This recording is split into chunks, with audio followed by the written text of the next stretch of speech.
दूसरा चैप्टर है, उस दूसरे चैप्टर का नाम है द नाउन। ठीक, उसी दूसरे चैप्टर का नाम है द नाउन। तो उसी द नाउन चैप्टर को लेकर आज हम चलेंगे, उसी चैप्टर को पढ़ाएंगे कक्षा 3-4 की ग्रामर चैप्टर 2। ठीक, तो हम वीडियो को शुरू करते हैं, आप शुरू से अंत तक बने रहें। तो देखिए हम आज क्या पढ़ रहे हैं कि द नाउन, यानी कि नाउन कितने प्रकार के हैं। मैंने यहाँ लिखा है कि द नाउन। तो द नाउन यानी पहले हम ये जान जाए कि नाउन किसे कहते हैं। तो देखिए नाउन तो दुनिया की सभी चीज नाउन है, दुनिया की जो है सब कुछ नाउन है, जिसे हम देख सकते हैं, जिसे हम छू सकते हैं, जिसे हम महसूस कर सकते हैं, और जिसका नाम लेते ही हमारे आंखों में उसका चित्र बन जाता है, वही नाउन है। मैंने पिछले वीडियो में बता दिया नाउन किसे कहते हैं। तो नाउन से कहते हैं, अब जानिए नाउन जो होते हैं वो 5 प्रकार के होते हैं। ठीक, नाउन कितने प्रकार के होते हैं? नाउन, ठीक, क्या नाउन, नाउन 5 प्रकार के होते हैं। क्या नाउन 5 प्रकार के होते हैं? ठीक, अब मैंने बता दिया कि नाउन 5 प्रकार होते हैं, तो आप ये भी जान लीजिए कौन कौन होते हैं। देखिए जो सबसे पहला होता है वो होता है प्रॉपर नाउन। ठीक, क्या होता है? Proper noun. प्रॉपर नाउन, इसका जो हिंदी होता है वो होता है व्यक्तिवाचक संज्ञा।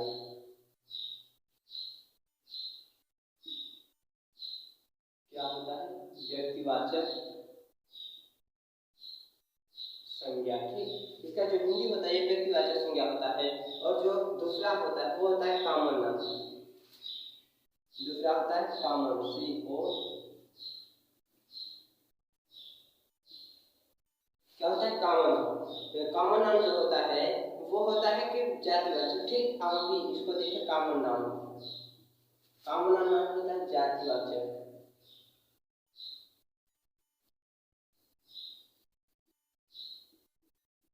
जातिवाचक संज्ञा, कॉमन नाउन में होता है जातिवाचक संज्ञा। और जो हमारा तीसरा है वो है कलेक्टिव नाउन। तीसरा क्या है? Collective noun.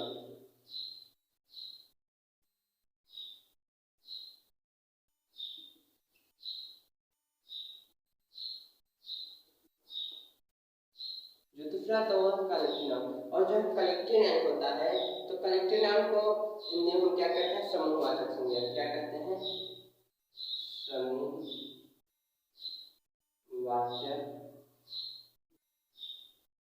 संज्ञा। ठीक, उसको हम कहते हैं समूहवाचक संज्ञा। अब जो हमारा आता है वो आता है चौथे नंबर। चौथे नंबर का नाम है मटेरियल नाउन।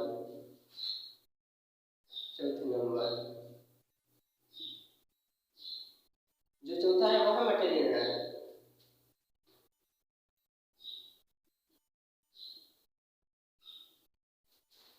मटेरियल नाउन को देखिए हिंदी में कहते हैं पदार्थवाचक।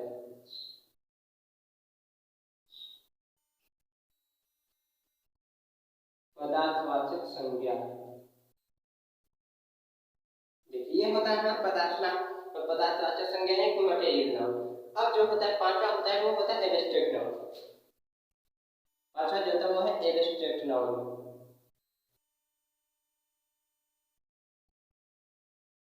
जो ये पांचवा होता है, देखिए अब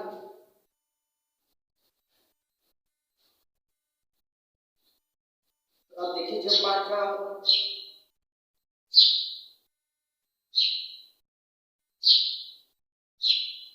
तो देखिए अब जो पांचवा होता है वो होता है एब्स्ट्रैक्ट नाउन। ABSTRACT।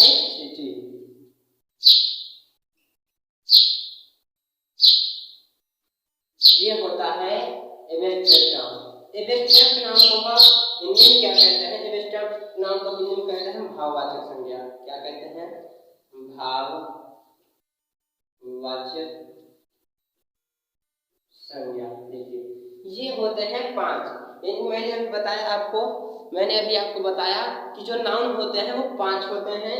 ठीक, नाउन 5 प्रकार के होते हैं। कौन कौन होते हैं? पहला है प्रॉपर नाउन व्यक्तिवाचक संज्ञा, कॉमन नाउन जातिवाचक संज्ञा, कलेक्टिव नाउन समूहवाचक संज्ञा, मटेरियल नाउन पदार्थवाचक संज्ञा, एब्स्ट्रैक्ट नाउन भाववाचक संज्ञा। तो ये जो होती है देखिए नाउन के प्रकार होते हैं। ठीक, तो हम ये तो जान गए कि 5 नाउन होते हैं, बट आपको जब ये जानना है कि कौन कौन ये पांचों नाउन जो होते हैं ये कैसे हम पहचानेंगे इनको कि पांचों नाउन कौन कौन से हैं। ठीक, तो आप देखिए मैं इसको मिटाता हूँ, आप इसको तुरंत इसको शॉर्ट मान लीजिए या तो लिख के रख लीजिए। तो देखिए हो गया। देखिए पहला होता है जिसको हम कहते हैं प्रॉपर नाउन। प्रॉपर नाउन माने व्यक्तिवाचक संज्ञा, आपको पता है। तो व्यक्तिवाचक संज्ञा किसको कहते हैं, क्या कहते हैं, ये हम जानते हैं। तो देखिए क्या लिखा है कि a proper noun is the name of a particular person और प्लेस। ठीक, क्या लिखा है, a proper noun is the name of a particular person और प्लेस। ठीक, तो अर्थात ये बता रहा है कि किसी विशेष व्यक्ति या स्थान के नाम को व्यक्तिवाचक संज्ञा कहते हैं। जहाँ पर किसी भी स्थान पे यदि किसी विशेष व्यक्ति या वस्तु या स्थान के नाम का बोध हो रहा है तो वो हमारा व्यक्तिवाचक संज्ञा। ठीक, जैसे एग्जाम्पल में आप समझिए, जैसे मैंने कहा कि टीना इज अ गर्ल, जैसे कहा सर यहाँ एग्जाम्पल। ठीक, जैसे एग्जाम्पल में मैंने कहा, जैसे मान लीजिए एग्जाम्पल में मैंने कहा टीना इज अ गर्ल। क्या, टीना इज अ, ठीक, टीना इज अ गर्ल। जैसे मैंने ये कहा तो इसका होगा, क्या होगा, टीना एक लड़की है।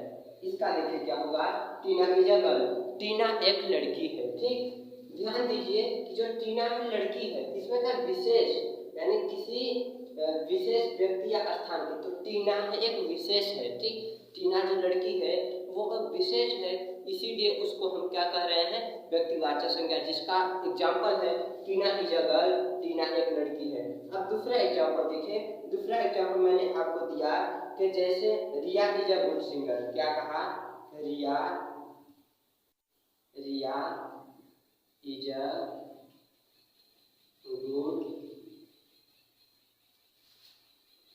रिया इज अ गुड सिंगर। इसका क्या होगा, इसका होगा कि रिया एक अच्छा गायक है। जैसे मैंने यहाँ मैंने किया कि रिया एक अच्छा गायक है। ठीक, रिया इज अ गुड सिंगर, रिया एक अच्छा गायक है। तो जो रिया है एक गायक है, और गायक सब लोग नहीं हो जाते गायक। देखिए गायक जो है जो सब कुछ है, यानी कि हर कोई आदमी हर कुछ नहीं बन सकता। ठीक ना, तो ये जो रिया है ना, रिया एक गायक है बता रहा है, तो गायक विशेष होता है। ठीक, जैसे आप आजकल के गायकों को देखिए, जैसे मान लीजिए बहुत सारे गायक हैं, मैं आपको नाम उस पर क्या बताऊँ, आपको पता है, जो गायक है वो गायक विशेष होते हैं। ठीक ना, तो इसीलिए उन्हें हम क्या कहते हैं, व्यक्तिवाचक संज्ञा। ठीक, जैसे आप अब दूसरा एग्जाम्पल देखिए, दूसरा उदाहरण देखिए। ठीक ना, देखिए जैसे मैंने आपको दो एग्जाम्पल बता दिया, अब तीसरा एग्जाम्पल आप देखिए। जैसे मान लीजिए मैंने आपसे कहा कि students are going to Shimla. ठीक, क्या कहा एग्जाम्पल में कि एग्जाम्पल मान लीजिए स्टूडेंट्स। ठीक, क्या है, स्टूडेंट्स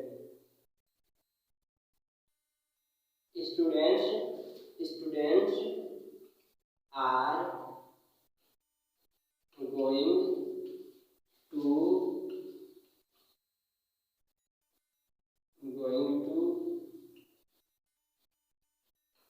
शिमला। मैंने क्या कहा कि students are going to Shimla. Student माने होते हैं विद्यार्थी, स्टूडेंट माने होता है विद्यार्थी। तो मैंने कहा कि विद्यार्थी शिमला जा रहे हैं। मैंने क्या कहा कि विद्यार्थी, क्या कहा, विद्यार्थी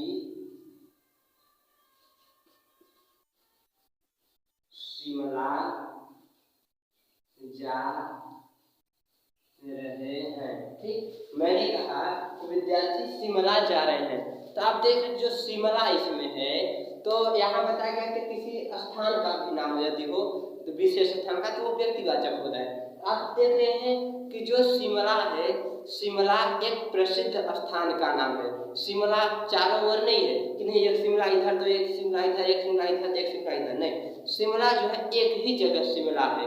तो शिमला जो है फेमस है, प्रसिद्ध है, इसीलिए हम शिमला को यहाँ व्यक्तिवाचक संज्ञा यानी कि कौन से प्रॉपर नाउन में ला रहे हैं। ठीक, तो ये हमारे हुए प्रॉपर नाउन। जैसे एक एग्जांपल आप और समझ लीजिए, जैसे कि मैंने इसको डिलीट किया और दूसरा एग्जांपल आपको जैसे बताया कि Mohan is a best teacher, ठीक, जैसे मोहन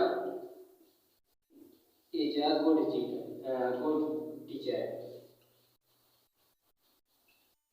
जैसे मैंने कहा Mohan is a good teacher, ठीक, तो इसका क्या होगा कि मोहन क्या होगा, मोहन एक अच्छा अध्यापक है, ठीक, इसका क्या होगा, मोहन एक अच्छा अध्यापक है, ठीक, तो इसका होगा मोहन एक अच्छा अध्यापक है। तो आप देख रहे हैं अध्यापक भी सब लोग थोड़ी बन जाते हैं कि नहीं, सब लोग अध्यापक बन जाते हैं। अध्यापक जो होता है वो विशेष होता है, मेन होता है। अध्यापक जो होता है वो मेन होता है, इसीलिए जो है कि अध्यापक विशेष है, तो इसीलिए अध्यापक को हम प्रॉपर नाउन में जोड़ते हैं, ठीक। तो ये हमारा प्रॉपर नाउन कन्फर्म हुआ।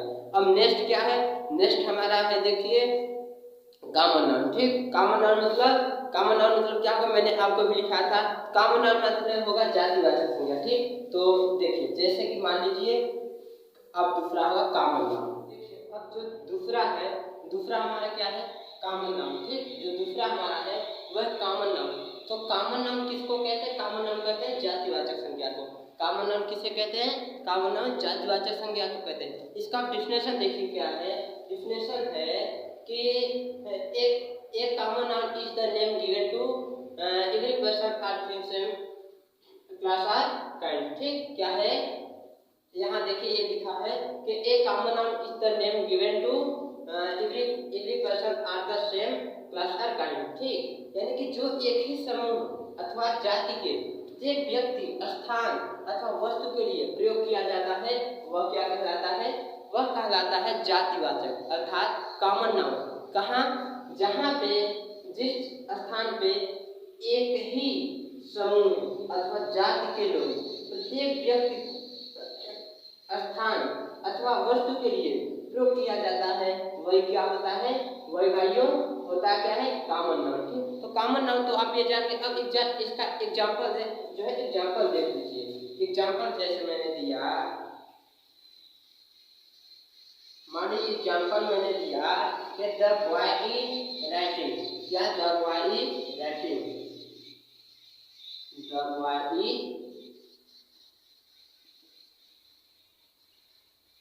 Boy is writing. जैसे मैंने कहा द बॉय इज राइटिंग, तो इसका क्या होगा, इसका होगा कि लड़का लिख रहा है, क्या है, लड़का क्या होगा, लड़का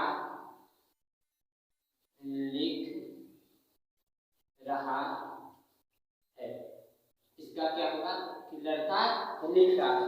तो ये क्या है, ये जो है कॉमन नाउन है, जातिवाचक है। क्यों, क्योंकि लड़का जो है, लड़का एक जाति होता है ना, जैसे मानव में जाति होता है, जैसे कि एक आदमी यानी कि एक मेल का जात हो गया और एक फीमेल का जात हो गया, जेंडर जिसको कहते हैं। तो जो लड़का है तो क्या है कि कहाँ है, हाँ, द बॉय इज राइटिंग, कि लड़का लिख रहा है, तो ये क्या है, ये जातिवाचक है। दूसरा देखिए, दूसरा एग्जांपल जैसे मान लीजिए, दूसरा एग्जांपल जैसे आप देख सकते हैं कि दूसरा एग्जांपल क्या है। तो दूसरा एग्जांपल क्या है कि जैसे क्या है, Mumbai is a big city, क्या है कि Mumbai is a big city, अर्थात क्या होगा इसका हिंदी कि मुंबई, ठीक, क्या होगा, मुंबई एक बड़ा शहर है, क्या होगा, मुंबई एक बड़ा शहर है, Mumbai is a big city, Mumbai is a big city, Mumbai एक बड़ा शहर। तो आप देख रहे हैं कि जो मुंबई है वो क्या है, वो एक स्थान है, ठीक। तो ये जो मुंबई है स्थान है, तो इसीलिए जो है कि उसको कहा गया है कि अब आप ये भी देखिए कि वो कैसा है, बहुत बड़ा शहर है, ठीक ना। तो यहाँ क्या कह रहा है कि एक ही समूह अथवा जात के लोग प्रत्येक व्यक्ति, स्थान अथवा वस्तु के लिए प्रयोग किए जाते हैं। एक मुंबई जो होती है बहुत कामों के लिए, बहुत वर्गों के लिए, वेरियस वर्गों के लिए प्रयोग किया जाता है। तो इसलिए मुंबई जो है, मुंबई से जब सेंटेंस बना क्या बना, मुंबई एक बड़ा शहर है, मुंबई एक बड़ा शहर है।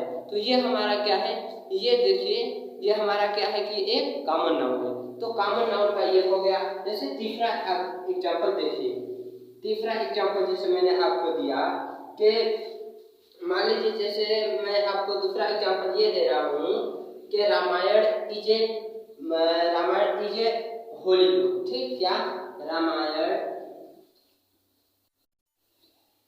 क्या होगा,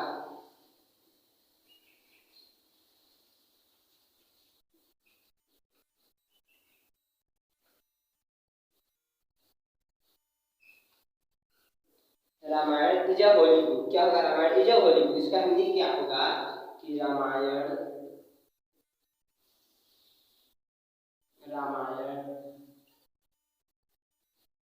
एक पवित्र पुस्तक है। क्या होगा कि रामायण एक पवित्र पुस्तक है। इसका इंग्लिश क्या होगा कि Ramayana is a holy book. Ramayana is a holy book, यानी कि रामायण एक पवित्र पुस्तक है। ठीक, तो ये हमारे क्या हुए, ये हमारे कॉमन नाउन हुए। ठीक, ये हमारे जो है कॉमन नाउन हुए। ठीक, तो अब आता है नेक्स्ट। इस वीडियो में हम इतना ही बताएंगे क्योंकि कक्षा 3-4 का जो ग्रामर है वो सेकेंड चैप्टर जो है हमारा खत्म हो गया। ठीक, अब जो अगला आ रहा है वो थर्ड चैप्टर आ रहा है, जिस चैप्टर का टॉपिक है द नंबर। उसमें हम आपको पढ़ाएंगे कि नंबर कितने होते हैं, जैसे सिंगुलर और प्लूरल, यानी वचन कितने होते हैं। हम आपको अगले वीडियो में उसी किताब से तीसरा जो है कि चैप्टर पढ़ाएंगे। ठीक, उसी किताब से तीसरा चैप्टर पढ़ाएंगे। तो आप इसको जो है कि पढ़ लीजिए, लिख लीजिए, और जो है कि तीसरा चैप्टर पढ़ने के लिए आप तैयार हो। मिलेंगे हम आपसे अगले वीडियो में एक नए क्लास और नए टॉपिक के साथ। तो चलते हैं, और तब तक के लिए जय हिंद।